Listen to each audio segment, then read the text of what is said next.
You hold on tight because Deadliest Catch Season 20 Episode 7 hits harder than a rogue wave.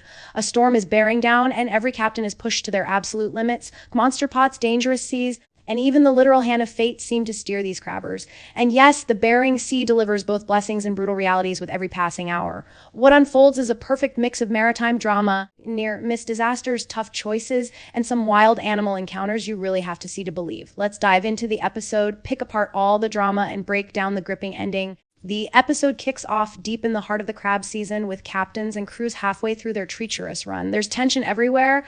The Bering Sea remains as hostile as ever, and injuries loom over the fleet like storm clouds. The narrator sets the mood. Desperate men make mistakes, and pushing the crew harder and faster will only heat up tempers on deck. Right away, we join Captain Jonathan Hillstrand aboard the Time Bandit as he targets a massive catch, 31,000 pounds of red king crab.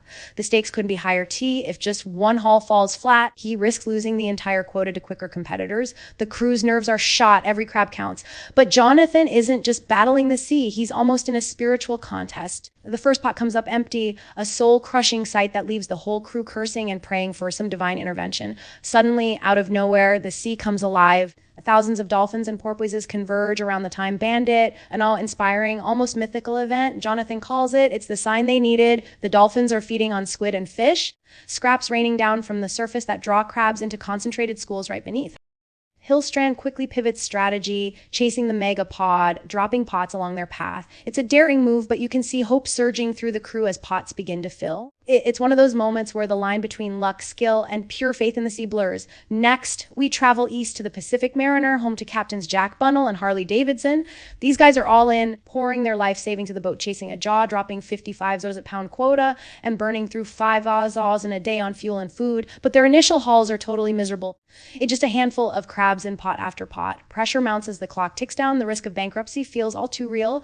Desperate, Harley notes Wild Bill's mysterious persistence in a certain spot. And maybe there's a trick, or maybe Bill is sitting on the magic box, a secret crab haven. After some radio chatter and hesitant negotiation, Bill shares coordinates, suggesting a partnership. You really feel the tension in every conversation as territorial lines and old friendships collide. Jack and Harley push deeper, and finally, pots fill. They're back in the game, riding the edge between camaraderie and competition. Just 33 miles up on the Summer Bay, Wild Bill Wykrowski is grinding through personal and professional battles.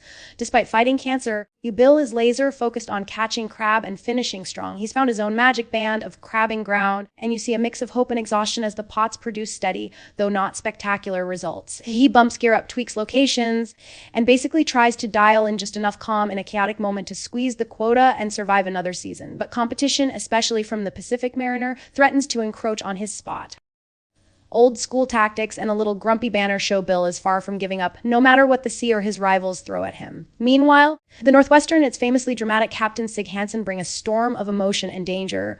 Sig prepares to offload the last of their Red King crab and begin the Beardy season with a 300 Zosner quota looming. Yet life off the boat presses close. His daughter Mandy is pregnant, but complications arise, leading to emotional calls and real worry. The crew stands on edge, anxious for updates, and for Clark, Mandy's husband, to keep his focus under strain. Just when things seem manageable, disaster strikes during routine gear movements. Clark and a cameraman slip and fall overboard. The man overboard alarm blares. Sheer panic and fast action save their lives, but you see just how thin the margin is. For Sig, it's a reminder of how the sea never gives second chances, especially with family at stake. After the rescue, the Northwestern pivots to the Beardy crab, setting gear closer to town to stay within reach in case Manny needs help. Sig wrestles with the push and pull of being at sea and wanting to be with his family. It's raw, personal, and you feel the weight on the shoulders of everyone aboard. The first pots come up promising maybe luck is finally shifting. But underneath every successful haul is the undertone of risk and care, and a hard truth: no matter how tough you are, the ocean is tougher. Throughout the episode, alliances wobble and rivalries flare. On the crab grounds, friendships are tested by competition as Jack and Harley push into Bill's secret spot.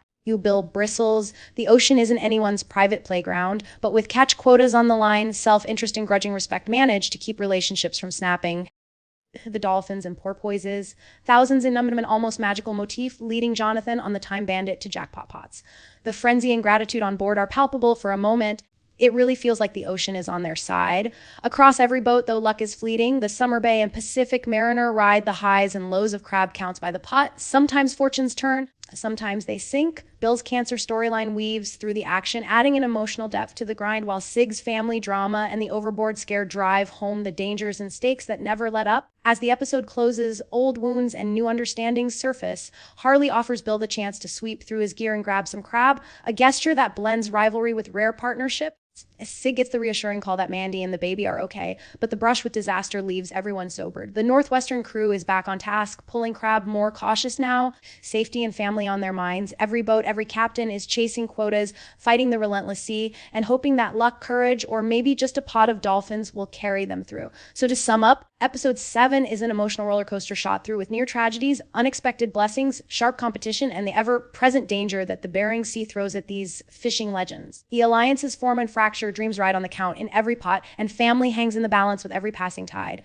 The ending sees disaster averted, fortunes rising, and maybe, just maybe, a bit of hope that this season will be one for the record books. Did you catch that dolphin spectacle, Wild Bill's grind, the Northwestern's rescue? Drop your thoughts in the comments. Who do you think had the toughest run? Be sure to hit like if you enjoyed the recap, share it out to fellow Deadliest Catch fans, and make sure to subscribe for more in-depth episode breakdowns and maritime drama. Until next time, stay safe and respect the sea.